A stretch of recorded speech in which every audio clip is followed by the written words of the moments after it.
Just a quick question. So, hi everybody. This is the third panel of today. This is the hashtag Talking Murder in the Kingdom of Fife with Tana Collins and Marion Todd. So this will be quite a fun one because I'm actually a born and bred Fifer. I live in Newborough, which is in between Perth and Dundee. So we have the River Tay flowing through, not literally flowing through our town, but it flows right along beside it. And Tana, she's from Edinburgh, but she's coming from us from down south. Oh, yes. So I'm coming from Beckley in East Sussex, which is where my mum lives. So after 6 long months, I've actually managed to finally get to visit her. So I'm just keeping everything crossed that we don't lose our signal, because it is a very rural location. And her books are the DI. It's DCI, isn't it? I'm right. Yes, it's a contentious point for our DCI. So it starts out with DCI Jim Carruthers, but he doesn't end up by the 5th book as a DCI. So yes, and I'm not sure that it's promotion. Oh no! And they're set in a fictional. I know they're set in a fictional town, which is a real life St Andrews and Newcastle, Fife. And then we've got Marion Todd, who lives in Fife as well. You're is it Wormit or Newport or Tayport? I think right. Wormit, yeah, I just want to go to Lynsey. Yes. Oh, Tana's gone already. And your books are. It's Detective Sergeant, isn't she? I beg your pardon. She's a detective inspector. Give her her place. She's the detective. Sorry, the detective inspector. And your books are St Andrews as well, aren't they? Yes. Yes, yeah, fully based in St Andrews. Yeah. Although she has to kind of spread. It's quite a small town, so she's got to kind of spread out to Dundee and other places occasionally. Yeah. I know you can remember so many DCIs and DIs. I don't know how you keep it all up in your head with all the people you've been speaking to this weekend. Yeah. So I'll start with yourself, because obviously that's the sort of part of the course for this. You know, you just take with the signal and stuff. So Marion Todd is a native of Dundee. Marion studied music and worked for many years as a piano teacher and jobbing accompanist. A spell as a hotel lounge pianist, provided rich fodder for her writing, and she began experimenting with a variety of genres. Early success saw her winning first prize in the Family Circle magazine short story for children national competition, and she followed this up by writing short stories in an article for our local newspaper. Marion has also worked as a college lecturer, plantswoman and candle maker, and now is a full-time writer, penning the DI Claire Mackay. Is it Mackay or Mackay? Because that's a thing as well. I would say Mackay, definitely. Mackay, yeah. So I had a school friend, it was Mackay, Mackie, and you were like, pick one. Yes. Because they were like, my surname is such and such, and you were like, oh. So it's a series of crime fiction novels set in St Andrews. She's coming back in. I am so sorry about that. That was 3 minutes, and I have no idea what happened. I just disappeared on you. Course. The first of these, See Them Run, is shortlisted for the Bloody Scotland Scottish crime debut novel of the year in 2020. And Marion now lives in North East Fife, overlooking the magnificent River Tay. They always say that about like in Newborough, Wormit, Tayport. It's always overlooking the magnificent River Tay, and you're like, yeah. Sometimes that river is not magnificent. When she's not, she can be found tussling with her jungle-like garden and walking her daughter's unruly but lovable dog. And obviously, it just ends with your website, which we'll just do at the end. And you're represented by North Bank Talent Management, and your crime novels are published by Canelo. So is that? I've never actually heard of them. Are they quite a brand new publishing company, or are they not? They're fairly young. I can't tell you exactly when they started, but when I was signed by them, they were actively growing their list, and they were interested in crime series. And if you look at the list, they do have quite a few crime series authors on the books. So I think I was very lucky. I got in at a good time, and they're an absolutely fabulous company. Their model is digital first, so they'll put their books out as ebooks, which generates interest because it's less expensive. And the first two have now been published as paperbacks, and the third is coming out as a paperback in September. Can't quite remember the date. And yeah, sorry. Sorry, no. I've just to say that I have noticed that either a lot of authors go their Amazon own publishing, or a lot of the the up and coming will do that, and I don't blame them, because I mean it gets more people interested as well, because you can easily go on net galleries and get as many reviews as you want, and that's how I picked up your books. Net galleries. I think I bought one and then got net galleries for the other two, and it's great because you find so many interesting authors that you would never have thought of reading if it had not been for like picking them up through Amazon author pages. I just type in Scottish crime fiction news releases, and then it comes up, and I'm like, oh, them. And it's like, what are you doing? They think I'm ordering books. I'm not. I'm just like going through to see new and up and coming authors that I can get for the blog, or for obviously the vlog as well, which is gone again. So what I'll do is I'll get you to read, if you don't mind reading a bit of your book till Tana can come back on again. Absolutely, yeah, okay. So this is an extract from the third book, which is called Lies to Tell. And very early on in the book, Claire Mackay, who's my detective inspector, gets a text message from her boss, DCI Alistair Gibson, and he wants her to meet him so that they can go somewhere, but he will not tell her where, and it's all kind of secret. He's cancelled her morning meetings and she doesn't know what's going on. So that's where the extract begins. They're in the car. They passed the junction for the M90 motorway, continuing along the A91, and she turned her attention to the passing scenery. It's an attractive road, she said. Don't think I've been along here. It's the Hillfoots Road. Skirts round the foot of the Ochil Hills. Ben Clwch, ring a bell?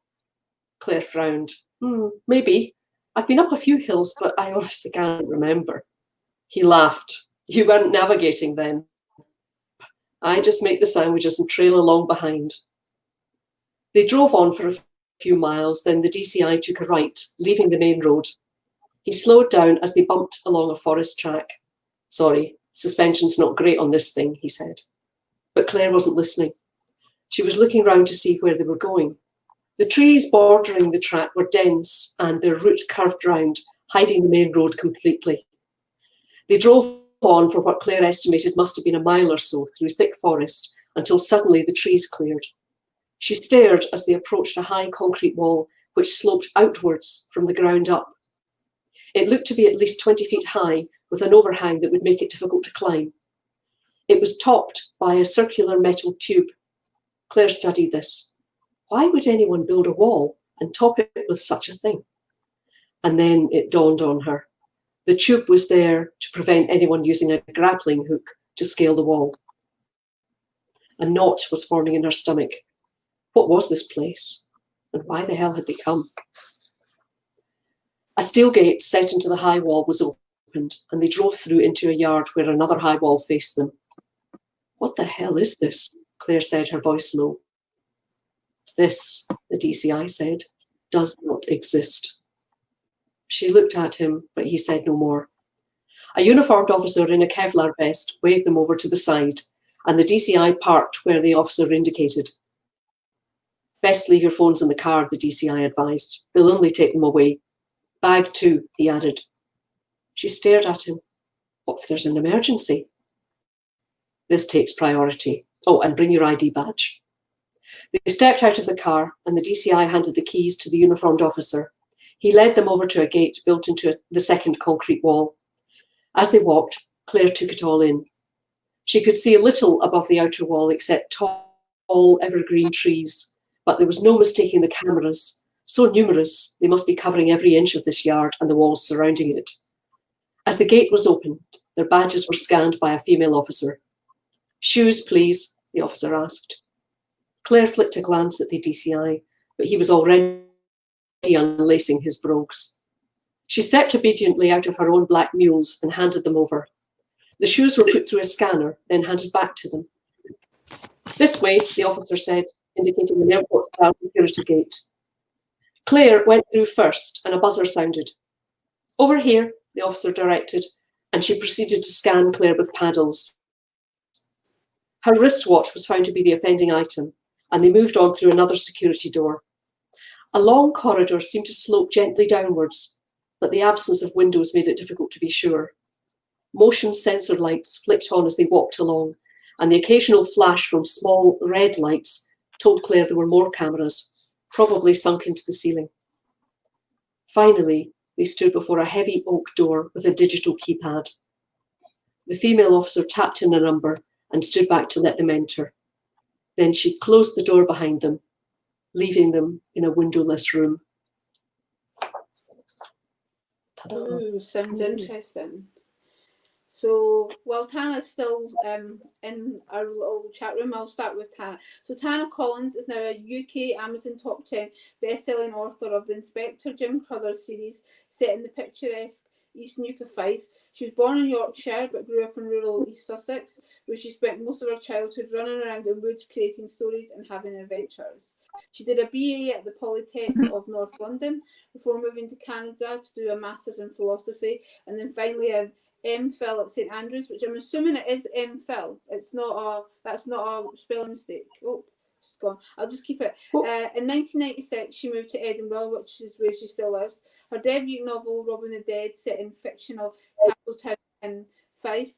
Just add it back. Yeah, I'm so sorry about this. That's no right. Problem. It's The Joys of Technology, as they say. The 14th of February 2017, and became an Amazon #1 bestseller for Scottish crime fiction. The follow-up in the series, Care to Die, was published on the 1st of June 2017, also to critical acclaim. Then came The Mark of the Devil in 2018 and Dark as the Day in 2019. And then I know that there is I don't know if I can say this, but I know that there is a fifth book in the series that I think is published next week, is it? Coming out on the 24th of August, so not long to wait now. Whee! Though I have read it, so it is actually so. Oh, thank you. That one. So I'm just going to start. I'm actually going to change it on its head. I'm just going to start and ask, why did you decide to set your books in Fife? Was there any particular reason that made you think, yeah, because Fife is very underrated in this Scottish crime fiction. You've got a lot of authors that come from Fife. So like Ian Rankin, Val McDermid, but they always wrote about Edinburgh or other places. And obviously, Tana's not even, she's obviously, moved to Scotland and Edinburgh. You did say you I did. I went to St Andrews. So I came back, I got my master's in Canada, and I went straight from Canada to St Andrews. And I fell in love with Fife. I fell in love with the beauty of the countryside. I think the open spaces reminded me of Canada, and I was feeling homesick for Ontario at that point. That sounds bizarre. But I think when I moved to Edinburgh, because I always knew that I wanted to live in Scotland after I graduated, I think I don't know why it didn't really appeal to me to set the books in Edinburgh. I know Doug Johnston talked about this, didn't he? Was it last night? And he was saying that, everybody brings a different story. So you shouldn't feel the market is saturated, which is actually quite interesting. But I think I always knew that if I was to write, it was going to be set in Fife. And I think because it's a kingdom, it's the kingdom of Fife, and it's one of the earliest Pictish kingdoms. And maybe Marion agrees with us, and maybe you too, Lynsey, but it seems, although Fife is part of Scotland, there's something very separate about Fife. There's a uniqueness about Fife. There is actually. I mean, a lot of people have said to me, would you not live in Glasgow or Edinburgh near your friends? And I'm like, I actually like Fife. We've got such a great link. Well, Dundee for us is over there, Perth is there on the buses, St Andrews is close by, we've got direct links to St Andrews, and then you've got Glenrothes and Dunfermline and Kirkcaldy where you can catch express buses and the trains to Glasgow, Edinburgh, Aberdeen, Inverness. So actually like in hindsight, I think in Fife you're in quite a good area to be able to travel about, to live. I know a lot of people that live in Fife but work in Edinburgh, work in Perth, because they can do that, and the house prices are really good, and you get really nice like you can get really nice wee villages, and you can just have nice big houses, or get land and design your own houses, and live up. I live up a hill pretty much, not on the main bit of Newborough, and it's just it's some place to. I think it's a great place to bring up children, a great place to be, because it's a great little community. I mean, obviously there's different areas in the Fife, like every place has got its reputation. Kirkcaldy's certain areas of the North West, but the North East, I think, because we've got St Andrews, we're like, I've had people say that they think I'm posh Fife because my accent isn't the Fifer one that you think of. But sorry, I'll get back to Marion. Was there any reason that you chose Fife to? Well, obviously I'm living in Fife, so that helps. But it was St Andrews that was in my sights. I, for many years, have been a big fan of Inspector Morse novels, and when they went to TV, I just soaked up the Oxford atmosphere. And I kind of think St Andrews is a bit like a mini sort of Oxford, because it's a university town and it gets a lot of the Oxbridge candidates coming to study there. But also just because it's this ancient university, it has all these lovely old buildings. It's got the ruined cathedral and the dungeon and the castle and everything. And it's set in the middle of this lovely, rich farmland, but also it has grittier places close at hand. And I just thought, I think it's a perfect place to set a novel. On the downside, it's small, so it doesn't have things like a large police station. It doesn't have a mortuary, things like that. But you get around that. You just, you send to Dundee, stuff like that, or to Methil, prisoners to Methil. So I just couldn't resist it. I think it's just such a lovely setting. And I also thought, got an eye on the commercial, thinking St Andrews attracts a lot of tourism, and it might not be a bad idea to have it feature.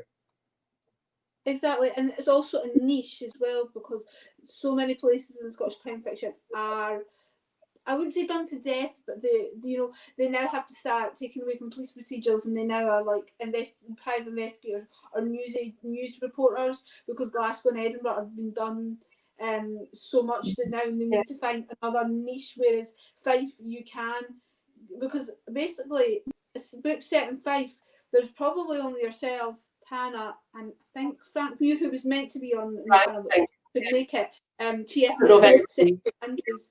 And then somebody said there's another guy, Matt Logan, but I don't know if he's just a poet or if he's actually lives in Fife, or he actually writes crime novels. I'm sure I've met him at another event. I'm sure he's maybe just a poet. He's not actually a crime writer. Right? Because somebody said, "Oh, you could have had such and such," and I was like, "Sure, he's a poet who lives in Fife. I don't think he's actually. Maybe I'm wrong. Maybe he is a crime writer that writes in Fife." But if there are, all you need to do is just come on and just say, "Hi, I write crime novels and I live in Fife," because But is there any particular place in Fife, not just in St Andrews or these nukes, that you have used and you really wanted to use, or you would like to use as like for a future novel sort of thing? That's quite tricky. I've used a lot of the place, kind of where I live. I've used Newport and Tayport, which are small but busy towns. I've not gone into West Fife. I'm not sure about that because I don't think I know it well enough. Maybe Dunfermline, because it's another historic city, or Falkland, which is lovely. So Falkland Palace is beautiful. So that might be a lovely place to kind of have something happen, and a nice excuse to go and visit for research, obviously. The excuse to go and see Falkland, because you've also got the historical connection in Falkland as well that you can maybe utilise, like the Mary Queen of Scots, the palace, that kind of stuff. And Tana, is there any? Sorry, I cut across. No, not sorry, I got across the area. Yeah, no. So I still don't think I've completely done the East Nuka Fife. I love to. So as you know, my Inspector Brothers lives in Anstruther, although he works out of fictional Castletown, which, as we all know, is St Andrews. And I was going to call it St Andrews. It started out in the first book as St Andrews, but I was also talking about the RAF base, because by the time I read the first book, because it did take 10 years, the RAF shut down and closed. So then I had to fictionalize the RAF base. And I thought, well, if I fictionalize that, why not fictionalize St Andrews? But I kept Anstruther. Don't ask me why. You know, we're allowed to do that. We're authors. We're allowed to license. Yeah. But I'd love to look at Pittenweem a bit more, St Mona. I'd love to look at more the villages and bring in some of that really colourful history. And actually, you know, that's one of the things that I love about wherever you set your books. And, you know, I think Marion's probably the same as me, that we love our research. But actually, you know, you're writing about somewhere that you fall in love with, and the more you write and the more you research, the more you find out about the place you're writing about, the more you fall in love with it. And it's strange, and I love to weave some of the history, the local history, into the stories. Yeah, definitely. You know, which is why we're obviously on the Isle of May for book 5. Yeah, and that was brilliant. I was going to say, because that would be perfect. Is that book 5? Yes. So that's book 5. So it's set out of Anstruther, but we also go over to the Isle of May, because I thought it would be a great idea to set a murder on the Isle of May. So last year, Marion, I was very lucky actually. I went, I think it was 2 or 3 times to the Isle of May, and I ended up interviewing the guy that takes us over on the boat. And the warden of the island let me he showed me around his accommodation. So that was great. What a treat. Yes, it absolutely sounds it. Yeah, there is so many places like that in Fife, where there's little islands like in the middle of like the that you could just completely see like a crime novel being set there, because they're just, you know, they're the perfect place that, you know, you've got all the reeds and stuff like that. If you remember recently, there was the big fire and close to between Marion and myself, that, you know, it was the reeds went on fire, and you could just see that kind of thing happening. There was a body in there. That was a perfect setting for like a crime novel. I'm just so bad for that now. I'm just like, oh, that's a perfect setting for a crime novel, especially with the tea and stuff like that. It's just like absolutely. It doesn't help that my dad actually, his family own a bit of land, well, they did, on the River Tay up at Ferryfield between Newborough and Abernethy, and twice he's actually found a body floating in the Tay, and some of his friends as well. Yeah, it's really sad. And this happened a few years ago, and my mum actually texted me to say that that my dad had found the body, and I was actually meeting a friend in Glasgow. I think it was about Christmas time, and I was meeting her up for lunch, and I she said, "Oh, how's everyone? Yeah, just in case you wonder who I'm telling, it's just my mum. She just told me that my dad's found a body when he was out in his boats on the Tay," and she was like, ha ha ha, Lynsey, is that like a thing of you, like a plot of one of your next books? I went, no, honestly, I'm not joking. I'm actually being serious. Serious. I was like, yeah, and I was like, oh my. She was like, oh my god, but I was like, in Fife, it's pretty much, you know, from Perth all the way down or all the way up, and the country just, you know, it can be months, and then you just get, and it's your mind starts thinking. I mean, I've done that. My mind starts thinking that would be the perfect place, you know, to do a lot. Right, what you know about. Well, I mean, I live in the back roads to Muckday, so I've actually got like fields and fields and fields that you can walk in, and you like walking my auntie's dog, and I've always felt like this could be the perfect place for a crime novel, because you on your own, it's pitch black with torches, or early morning with the dog, and you know, you could just imagine yourself finding this like body and stuff like that, and it was like, you've got the sickest mind, my dear. And I'm like, no, it just goes into that kind of thing where you've got these small rural communities where you can just imagine these stories taking place.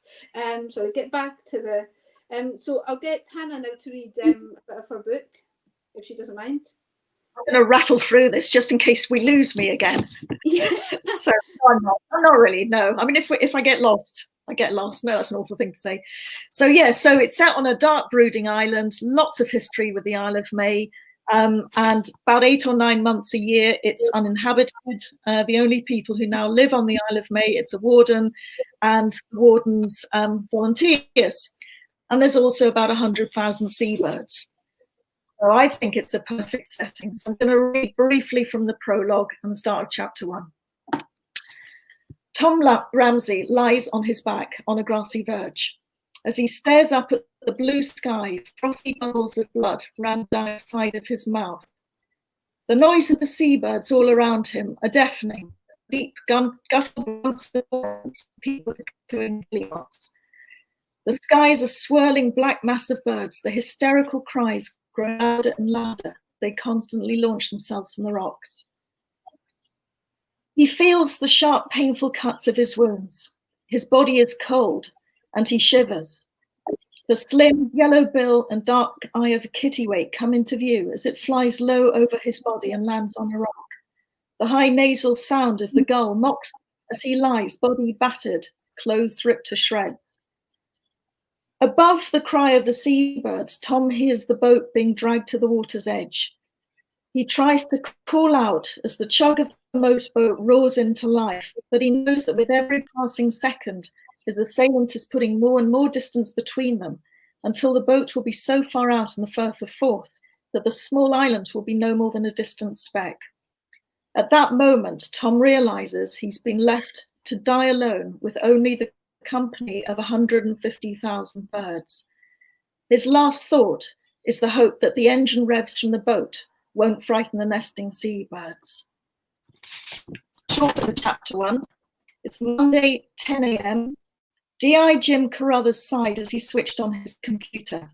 Unless something more interesting came in, it was going to be another day of organising role profiles and training courses. Not his favourite type of work. His phone rang. He placed his glasses on top of his greying head and took the call. Jim, the voice was that of D.C. Willie Brown. Carruthers wondered what the older balding police officer with the comb-over wanted. We've just had a call from a woman in Anstruther. She wants to report her husband missing. Carruthers picked up a pen and piece of paper. It crossed his mind that living in the same wee coastal village, he might know the man. Name? Robert Patterson, 62. He's a local fisherman. Carruthers' heart lurched. He did know the man. How long's he been missing? About 3 hours. He took his boat out at first light. He was expected back about 7 this morning, but hasn't turned up. His wife has been to erase him, but there's been no contact. She's worried sick. Carruthers didn't know Patterson well, admittedly, but he'd shared a few pints with some of the fishermen, including Robbie, from time to time in the newly reopened Dreel Tavern. Alarm bells were already ringing, as they would for any missing fisherman. Okay, better notify the Coast Guard. Let's get an appeal out. Right, I'm going to leave it there for the reading, if that's okay.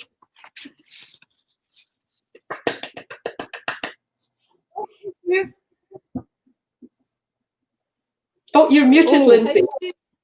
I know it's this. That was me. How did you get started? How did you get started writing? Is this to me, Lynsey?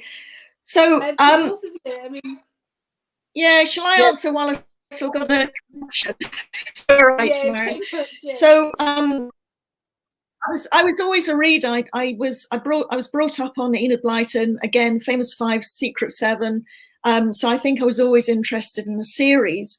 I was never a fiction reader. I always liked sort of contemporary chick lit, I suppose. I'm trying to remember who I used to read. It was Victoria Clayton, anybody knows. So it's probably sort of the high end, or I find it quite interesting as chick goes. Just enjoyed her books. It was when I went to go on holiday and looking for some books to read. I'm ashamed. I don't know why I'm ashamed of this. I went over to the romance section, pulled a few books out, and one was a crime thriller that had been misspelled. It was Peter Robinson in a Dry Season. And I read the back of it. It's set, if anybody knows, The Dry Season, which is still considered one of his best DCI Banks books. it was set contemporary, but it was also a second timeline that was set in the 1940s. And there was something about the back of the book, it just pulled me in. I just really thought I could get into the storyline. And I just read everything. I just loved that book so much. I read everything Peter Robinson had ever written, barring his PhD thesis. It really was that bad. And, you know, and then I really was trying for writers. And I think you know, it must have been over the course of a few months. I thought, you know, it must have been percolating in my head. Could I also write a book? And I actually remember waking up one night at 4 o'clock in the morning, and I had a title for a book, which became the title for the debut novel, Robbing the Dead. And when I first had the title in my head, it was Who Robbed the Dead? But it did get changed. That was my working title. And so very quickly I had the title for the book. I then imagined the very first scene, which was a young man who was killed in a doorway of 39 Bell Street, which is in St Andrews, and that was the flat I used to live in as a student. And then from there, it kind of grew into, it was always going to be a police procedural, because, you know, how has he died? Who's killed him? What is the backstory? And I just started writing. Who knew there would be 5 books in the series? Definitely. And Marion, yourself, how did you get started writing? Very similar, actually. I'm another person who devoured Enid Blyton's The Famous Five. I also like the mystery series, where they were trying to solve mysteries ahead of the police.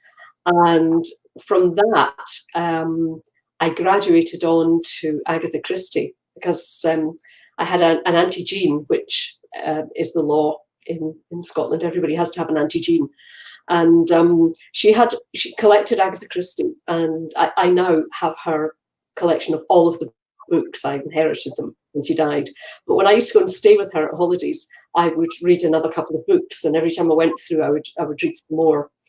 And I kind of, you know, felt a bit shamefaced, because in those days, crime, a bit like romance, had a bad name as being a sort of, you know, cheap, not very challenging fiction. But I always kind of really enjoyed it. And it was only, I think, I mean, I was writing bits then, and trying to write novels, and they weren't really working. And I read Kate Atkinson's One Good Turn, which is set in Edinburgh during the festival. And it's, like, I suppose, a literary crime novel. And suddenly I thought, my gosh, you know, crime is fabulous. And then I discovered the likes of Ian Rankin and Anne Cleeves and so on. And I thought, yeah, the advice that you're told when you want to write is write the book you would want to read. And I thought, I have to give crime a go. So I did write a novel, which was set in St Andrews and included my detective inspector, Claire Mackay, but it was a learning experience. It wouldn't be published. It was a bit of a mongrel, a bit of this, a bit of that. And when I finished it, I kind of realised that. And I thought, right, I've got this cast of police characters now. I'm going to stick with them and write, hopefully, a better novel. And that was the book that became See Them Run, which... Oops, sorry. I can't work the webcam. I keep going the wrong direction. There we are. Yeah. And that's really... I really enjoyed it. Yeah, it's nice to see the book in actual physical copy, because obviously, you know, when you see the Kindle books, it's nice to actually see them in physical copy, that you can go and say to your friends. I've been doing that today, actually saying go to the Waterstones or anything, or order them, because they're just coming out in paper if they like paperback. Because they're absolutely, both of them are absolutely brilliant books that you've written. So did you find it hard or easy to get publisher interest? I know some authors say they find it. It feels like it's landed on their plate, and others say, you know, they really had to work hard and struggled because they went through, the books weren't selling, they got dropped and things like that. Did you guys find that, or was it quite easy for you? Do you know, I was incredibly lucky, Lynsey. Do you know, I think for me, the idea that I had was I always wanted to self-publish. And I started off with that in mind. I wrote 3 books in the series. I'd never decided I was going to write a series, but I think 2/3 of the way through the book that became Robbing the Dead, the debut novel, I realized that my head was already in the storyline for the second book. So very quickly after that, in fact, while I was still writing, I started writing a second, then I wrote the third. So I had 3 books. And what I did was, and I think this is where I kind of struck gold, I think for me, it was just very lucky. There was a lot of luck, also hard work, of course. But I, on the strength of having written books, I actually got them all professionally edited before I approached publishers. I didn't go through agents. I don't know why. I just decided, I think I spoke to somebody and they said, look, yes, you could, self-publish them, but why don't you see if you could get a publisher just out of interest? So I think I approached about 8 publishers. Mostly they were digital publishers, people that I heard of through friends that said, yep, they're taking on new folk, the books are open. And I think it was February of 2016, I started. Bloodhound Books were the first to get back in touch, and they said, we are very interested. I had 2 other publishing companies that also showed interest, but it wasn't sustainable. There were small publishing companies, and they do. But in the end, the long and short of it was that I got signed by Bloodhound for a 3-book deal, and that was within 7 months of trying to find a publishing deal. And that is incredibly, how lucky is that? It's incredibly lucky, isn't it? Just maybe at the right time, the right place. So that was my story. Yeah. As to say, all the stars are lined up. Yeah, sorry. That took longer. I did originally try to sell the first book that I wrote, which wasn't very good, and it was getting rejected. And I thought, okay, that's fine. I'll work on the second book. And I then decided I was going to use a professional editor. And I honestly, I would, if I could say one thing to anybody out there who's writing, if you can afford it, and get one from recommendation, because there are a lot of them out there, so definitely get a personal recommendation. It pays dividends. Just things like at the beginning of See Them Run, the first book, there's a scene at a wedding ceilidh, and one of the guests gets a text message inviting him outside for a liaison, and I had written the text message and written him going outside and what happens there. And the editor said to me, you know what, I think this would be much better if you broke this text message, instead of having one sort of longish text message and one reply, break it into just little segments. So a bit of flirting is going back and forward. And I peppered it with what was happening. It was a wedding ceilidh, and I peppered it with what was happening at the ceilidh, the dancers getting ready to get up on the floor and all the rest of it, and the band explaining. And every now and then a little text would come in, and this would take about, I don't know, probably 10 minutes in real time if it was happening. And that just, I think, transformed the opening page completely. So things like that, editors have a really good eye for, and you learn it as you go along, without a doubt. As you write and you read lots, you do learn these tricks. But when you're starting out, you don't know. So that made a difference, and still had a lot of rejections. I went to 1 or 2 publishers, but mostly to agents, because I thought there's maybe more chance of even the publishers who are open, of an agent being able to approach them. And I can still remember the text message coming in from the agency who signed me, North Bank, and me thinking, oh, here we go again. I really liked it, but there was no but, and I kept reading it and thinking, no, this isn't right. And they asked for the full manuscript. Normally, you send a synopsis in 3 chapters, and so I sent off the full manuscript, thinking, yeah, okay, whatever. So then came another text message saying, I really like this. And I'm saying, yeah, but where's the but?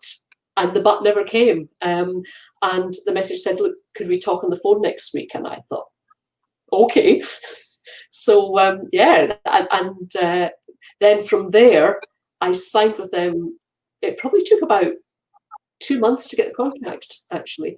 Nothing moves fast in publishing. And then from there, I think it took about 2 months probably to be signed by a publisher. And it hasn't stopped. Yeah, it was lovely. But you do have to be incredibly determined and dogged and lucky. Yeah. Yeah.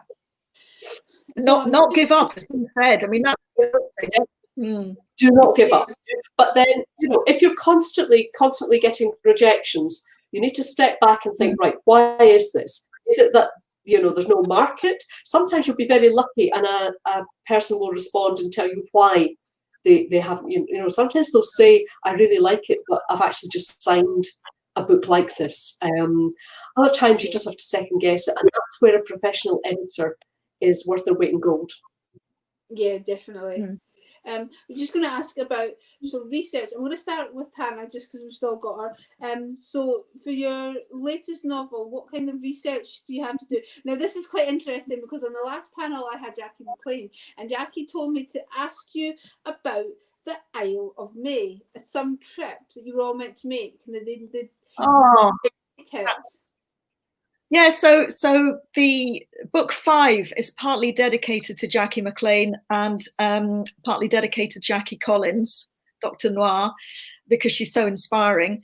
And actually, if it wasn't for, you know, if it hadn't been for Jackie McLean, this book would never have been written, because it was Jackie McLean's idea for a group of us crime writers, including Ian Skewis and I think it was Amanda Fleet, to get the ferry, to meet up in Anstruther, get the ferry across the Isle of May, and that was going to happen at the start of last season. So I think it was about May, June. So that was organised, and Jackie got the tickets, and then I was making my own way. Was I making my own way, or who was I going with? Oh, anyway, Alison Bailey was there as well. Can't quite remember how I got there because I don't drive, which is a bit of a problem.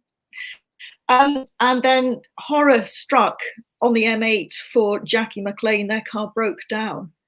And I think where they broke down, it was actually it was in a dangerous place. She said it was really scary. And they had to pile out the car. They had to wait for the tow truck or something. So they never made the journey over. So we had to go without them, which was awful. But we got, you know, we did our best. Off we went, piled onto the ferry. And I have to say that it was just as we were coming out of Anstruther Harbour, because I'm not the best sailor.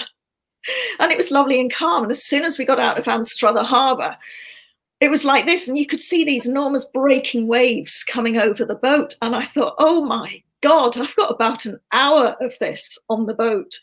And I have to say, I don't want to go off the boat, but I think that trip is kind of well known for it can be quite a rough crossing. And that day, half the people on the boat, bearing in mind it's about 100, half of them were being sick. So when I sort of describe what the trip out was like when I was doing the research, when I was writing it up, it was so easy to do because I just had to kind of imagine myself back on that boat trying really hard not to be sick. Yeah. But it was just wonderful. And you got closer to the Isle of May, you know, it's just sea and the sky. And then the Isle of May sort of appears like a fortress and it's a different color. I don't think it ever looks the same in two, you know, it's just amazing. It looks different in every different light. And I just thought, okay, at some point, I think it was actually on the boat trip over. I don't think we need I thought I really have to set a book there. Yeah. And the more I looked around the island, you're greeted by the warden that tells you the do's and don'ts of being on the island. Stick to the paths, because if you deviate from the paths, you can crush the puffins in the wee burrows on the ground. And I thought, oh my God, I had no idea puffins lived under. This is amazing. You know, everything was just, I mean, the history of that island is absolutely incredible. And it's had shipwrecks, it's had tragedy, it's had murder. So I'd really tried to weave a lot of that history into that 5th book. And I think for some reason that 5th book is my favorite book out of the 5. I love them all, like, you know, the children that you might have, that you love them all but differently. But that 5th book, I really love it. And Marion, what kind of research so obviously you've done 3 books. Is there any research that you found particularly hard or particularly easy for doing for your books? Was there any ones that you kind of knew what you were writing about, or you knew had contacts that could help you out writing the book? Yeah, I do. I've got an amazing network of family and friends who just seem to know stuff that I haven't got a clue about. And book 3 is about how to put this, about a possibility of a leak within Police Scotland, someone who's leaking information out. And it took me into the world of kind of cyber nasties and hackers and things like that. And I'm really quite ignorant of these things. So I had great help from friends with that. But the other thing that I think is a wonderful tool that we have now that writers maybe 20 years ago didn't have is Google Street View. Because for me to go to St Andrews, because I just live 11 miles away, and I know the surrounding area, that's all fine. But I had a scene in book 3, which was set in Edinburgh, which again, I know, but I started to think about things, we've got the new Queensferry crossing. Where do you come into Edinburgh? Someone was driving, and where would you park in the town? It's a very good question. If you live in Edinburgh, where do you park? So just things like that. I love kind of following a route on Street View, and then you see something that you didn't realise was there, and you think, I can use that. So I think research is great fun, but it doesn't just happen when you're writing the book. My antennae's out all the time for, I could use that. What can I do with that? And that looks an interesting place. So I think, the research, it's procrastination. It's a good way to not write. Let's do some more research. Oh, definitely, yeah. The fun part of writing, the research. So, do you have a particular favourite character in any of your novels? So, it doesn't have to be the latest one. Is there any character that stands out to you that you maybe like based on yourself, or you based on somebody close to you that you think, that's the character? It doesn't have to be your main character. Just any character that you think, if I could be them, or officially, the favourite character throughout all my books is Claire's dog, who's called Benji. He's an English Bull Terrier. So he's definitely my favourite character. But there is a character in book 2, In Plain Sight, that Claire comes up against, called Susan Clancy. And I love Susan because she's come up through the school of hard knocks. She's had a rotten life, and she's trying to make her life better. And lots of challenges are being thrown in her way. And I really enjoyed writing Susan because I wanted to give all the Susans of the world a bit of a leg up. So that, I think she's my favourite. What about Tana? Yeah, so I like both my main characters. I really love both my main characters, actually, Jim Carruthers and Andy Fletcher. I've got a little bit of myself in Andy Fletcher, I think, as people know when they read the books, because like me, she is born in Yorkshire, I think, she was brought up in East Sussex. She's an Arsenal supporter. And I did think at one point about joining the police. Yeah, I mean, I was actually going to join the RAF. Anyway, that's a completely different story. And we'll have to, that will be a whole different panel, how Tana Lily joined the RAF. And I love Jim Carruthers. I think Jim Carruthers is the sort of person that I'd really like to be. So, I don't know. Do you live your life out through your characters, that you actually have your characters do things that actually, if you have the gumption, that's how maybe you already have the gumption. I can be a little bit reserved, and I've got Claire. I think when we I do all the things through Claire that I would like to be able to do myself. And I give her better hair. She's taller, and she has a nice coffee. Yeah, you can definitely seriously through the characters, and killing people. I did. My first novel was written because I wanted to kill someone in real life, and they won't let you. It's against the law. So I thought, right, you're going in a book and you're going to die, and what's more, the culprit's going to get away with it. Exactly. So, but that book will never see the light of day, unfortunately. But you know, the person has been dispatched. Oh my God, it's very cathartic, isn't it? Yeah, it must be good therapy to say, right, you have pissed me off, so I'm going to write you into my book and I'm going to kill you in the most brutalist way that I can find. So I'm just going to ask, do you guys have, if you could collaborate, or, you know, is there any author, alive or dead, crime author, that you would like to either work with or collaborate with, or, you know, just sit and have a chat with? If you could, in any parallel universe, you could. I think I'd find that actually quite difficult. I was listening to Doug Johnson's answer on this, and you know, I don't know. I mean, I kind of think I'm a little bit like the character Jim Carruthers, that I'm a bit of a loner, and I've sort of enjoyed actually just writing the books. I would love to be able to collaborate. Whether I can collaborate with somebody or not is a different thing. I mean, Jackie McLean and myself actually had a few words about potentially collaborating on a book together. So that's possible. Whether Jackie could put up with me is a completely different matter. What about you, Marion? I think it would be difficult. I really do. I suppose I was thinking about this. Maybe something like The Secret Barrister, because I would really like to write a courtroom drama, but I don't know enough about the law or the legal processes. And a lot of the books that are out there are based on the English legal system, which, you know, are slightly different here, different juries and different terminology. So I kind of think the author of The Secret Barrister would be a fun person to work with.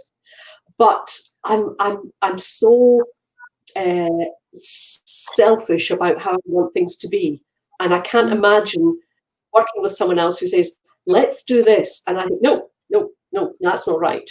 So I would find it difficult, but and I think also, you know, there are crime writers that I hugely admire. I think I'd be intimidated by working with someone whose work I admire so much. So yeah, somebody legal, I think would.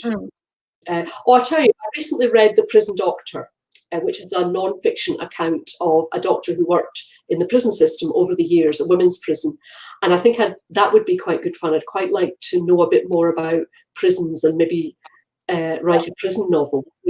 That'd be fun, but I don't know enough about. You should team up with Jackie McLean, because she's actually been into women's prisons to run creative writing classes, I believe. Oh, so she has all that knowledge.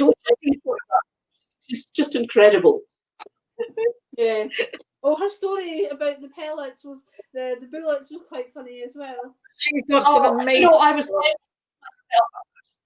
She just seems to attract these things. Yeah. I was just very disappointed she didn't bring the tortoise on. She's got one tortoise. Should have its own YouTube channel, Michelle. So, do you have any words of wisdom that you can share with future generation of novelists?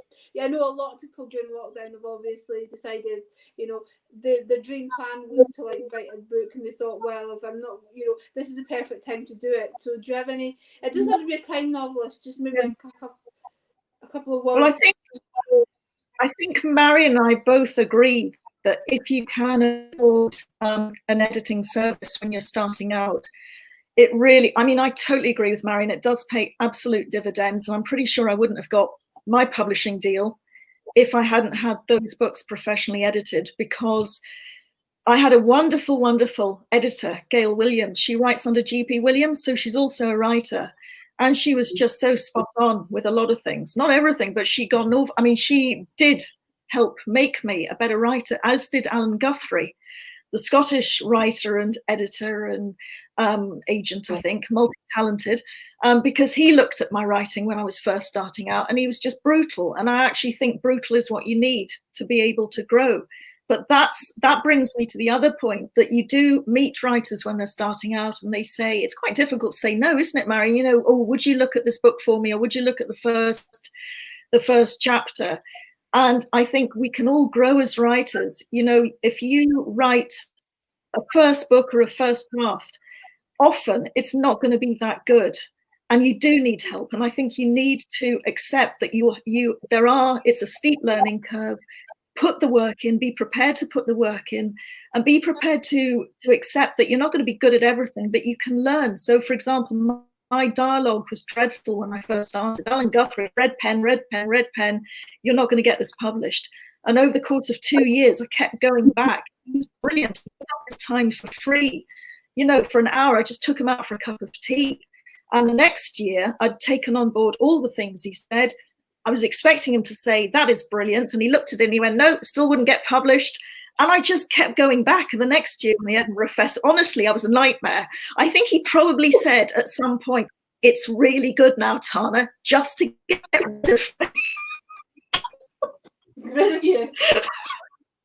That was quite funny. It is actually, yeah. And Marion, is there anything you can add to what Tana said? Well, obviously, we've spoken about editors. It was actually Al Guthrie who put me onto my editor because he was busy, a guy called Ray Banks, who was just stunning. So good. It sounds like you're stating the obvious, but you must read and you must write. Read widely, but try and read in the genre that you're attracted to. Because it will seep into you, and you'll gradually realise the tricks that work, and your own writing will be influenced as a result. We're all copying from each other. You know, there's nothing new under the sun. We're all pinching tricks that have worked before. Be ready for, as I think was said in the last session, be ready for rejection. And don't take it. You know, the first time you're rejected, it's horrible. You think, oh God, I can't cope with this. That's fine. You know, you can have a little bit of a moan, and then the next day you get up, new day, big girl pants on, and just get on with it. Because not everybody likes your writing. And if you look at the great and the good, you know, the people who are published and they go straight to #1. If you look at their reviews on Amazon, people will give them 1-star reviews and slate their books. So you have to develop a thick skin. But remember this, you never get a second chance to make a first impression, which is a bit of a kind of cliche, but it's absolutely true. If you're going to approach an agent or a publisher with something that's not as good as it could be, they probably won't consider you a second time. They're not going to, unless they say to you, you're very lucky, and they say, actually, do you want to have another look at that? But they'll probably just, you know, they get hundreds of submissions. So it needs to be spot on. So work at it. And the final tip is, before you send anything off to anybody, read it out loud to yourself. It's hard work, but it's very, very useful, because you'll find, you know, there's one, before I sent one of my books off, I had the word certain or certainly in a sentence 3 times. I didn't even think that's possible, and I didn't spot it. But reading it out loud, you spot clunky dialogue, you spot that you've started 3 sentences with a word in a row. So it's a really good, I do that on my final edit before I send it off. Definitely. So we've only got 2 minutes, which I can't believe it left. But if you can give us a quick, just quick chat about the future that you have planned. So maybe something. I know, obviously, Tana, after the Jim Crothers, you know, the book number 5. Is there anything you've got planned to do next? Are you going to stay as a crime writer, or are you going to move to? Yeah, Lynsey, so what I'm going to do is, I would ultimately at some point like to have a second series with Jim Carruthers, but in a nutshell, I'd like to have a wee break from him and Andy just now. I'm working on a completely different series. It's a procedural series set in Hastings and East Sussex, which is where I grew up.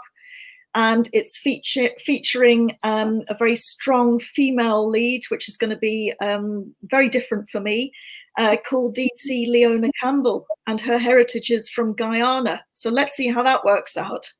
Definitely, one to look out for. And Marion, yourself, are you just going to stay with Claire Mackay, or have you got any? Well, I've got a contract with another 3 Claire books, 4, 5, and 6. So I've finished the first draft of book 4. and I'm going to start editing that properly next week. I keep saying that. I've said that for the last 2 weeks, but I'm going to start editing it next week. And that kind of takes Claire and her team into the world of online dating. Oh, wow. Oh, that'll be interesting. Yes, yeah. Ooh, so I don't know what books 5 and 6 are going to be about yet, but and I've also got an idea that's sitting in the back of my head for a different, a standalone. But at the moment, I need to concentrate on my contracted books. So that might come at some point in the future. Wow, sounds so interesting. So, ladies, that's 4 o'clock. Thank you so much for taking the time of your busy day to do this. It's been absolutely wonderful talking about the murder in the Kingdom of Fife, which I still think is. I'm kind of pleased that we have not many crime authors sitting here, but you just kind of sometimes feel that. I mean, I know there's a joke from last year from the press launch at Bloody Scotland that it was noticed by Val McDermid that in their map of the Scotland, the red map that they have, Fife is actually taken away because where the Bloody Scotland goes over, it actually. Fife. She mentioned, I think she'd been annoying Fiona or Bob McDermott for years about this, and they mentioned it. And she pointed out because she was launching our picture book that she was just like, they've taken Fife, the Kingdom of Fife, out the Bloody Scotland map, and you're like, I've never noticed that. When you think it, you think, oh, of course they have. Because it's pretty obvious. It's not even like the B's been put over the top of it. It's literally not there at all. You're like, damn it. But yeah, it's, I don't know where they take Fife away, but Thanks so much. Not a problem. It is a great area, though. As you say, there's so many different. There's urban areas. There's quiet rural areas. There's back spots that there's so much history in the Kingdom of Fife and like folklore and local towns that when you come and you learn about it, you think you think, I think we were talking about this in historical crime, where you could actually just twist it to actually suit like make a modern day crime story out of like an old fashioned but an old folk and fairy tale. Sandra Ireland does that really, really well, and you're like, yeah, you can see how it could be done. And Fife is definitely the best place to. It's the best place to live. It's the best place to write about. And it's been lovely speaking to you, ladies. Thank you. It's been a real pleasure. Lovely to meet you, Marion. Great, and lovely to meet you as well, Tana. Thank you. Definitely. So I'm just gonna just in case there's nobody asked any questions. So the next panel is going to be at 6 o'clock tonight, and it's Glasgow Crime. So watch out for that one. It's Michael Mackenzie, Emma Mackenzie, Michael J. Malone, Owen Mullen, and Carol Ramsey is going to chair and be part of the panel. Which, this is going to be one of those ones where you'll be like, keep an eye on them because it could go. If you thought the Dangerous Dames lived up to their name, then this is going to be fun. So thank you so much for watching.